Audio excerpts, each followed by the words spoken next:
E dhimbshme, aktorit turk i vdes motra para këmbëve të tij.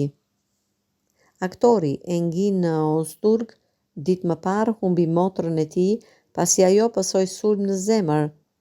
Berin Öztürk ishte avokate me profesion dhe tragjedia ndodhi kur ajo ishte bashkë me vëllain. Ata gjendeshin para gjykatës kur Berin pësoi atak në zemër dhe ndroi jetë gjatë kohës kur po e dërgonin për në spital. Aktori është shumë i dashur për publikun shqiptar.